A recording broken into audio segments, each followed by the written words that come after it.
A customer owes you money but says, "Keep working, we'll pay soon." Do you keep going? Or do you hit pause? Suspension clauses exist exactly for these moments, but you need to plan ahead. We're looking at suspension clauses in this video. What is a suspension and how does it work in practice? To summarize, a suspension clause enables a party to pause the contract and all performance obligations for a period of time. A suspension clause can take two main forms. First, a party can suspend a contract for convenience, which means they can suspend when they want. Second, a party can suspend when the other party does not perform their obligations. Such rights tend to be set out in the contract.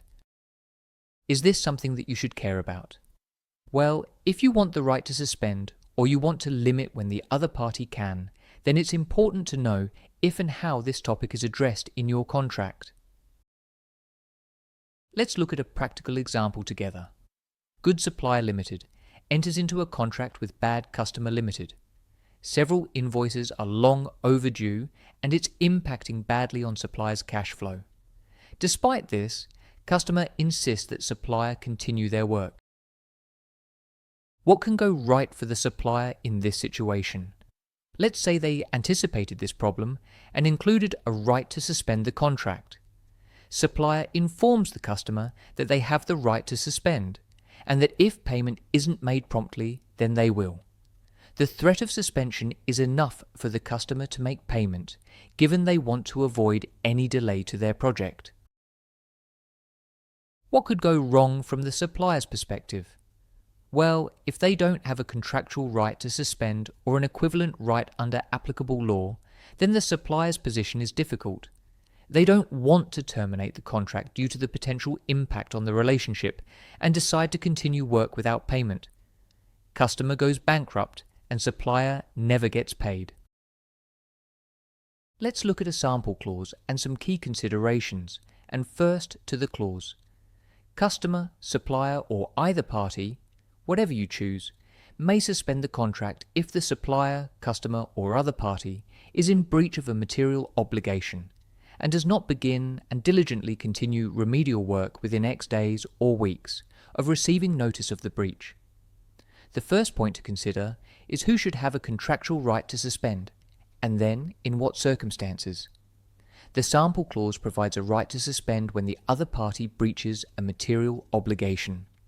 You can insert a definition of material obligation to set out exactly what triggers the right to suspend. By way of example, a customer's obligation to make payment on time is typically a material obligation. Likewise, a supplier's obligation to comply with health and safety rules can also be a material obligation.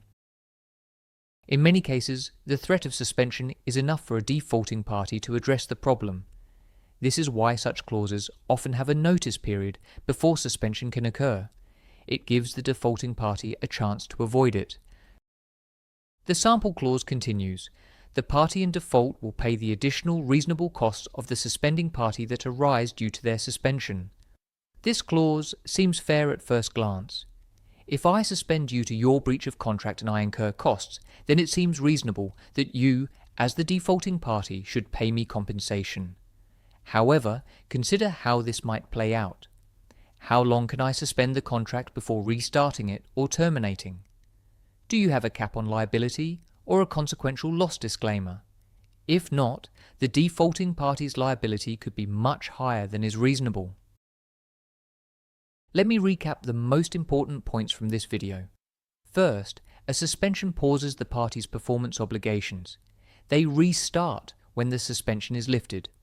In contrast, a termination ends the performance obligations entirely. Second, a party can have a contractual right to suspend for convenience or when the other party is in default. Suspension for convenience means you can pause a contract when you choose. Suspension for default means that the other party must do or fail to do something to trigger the right to suspend. Finally, having the right to suspend a contract for default can be sufficient to persuade the other party to take action. It's often not necessary to enforce it. The threat of suspension can be enough.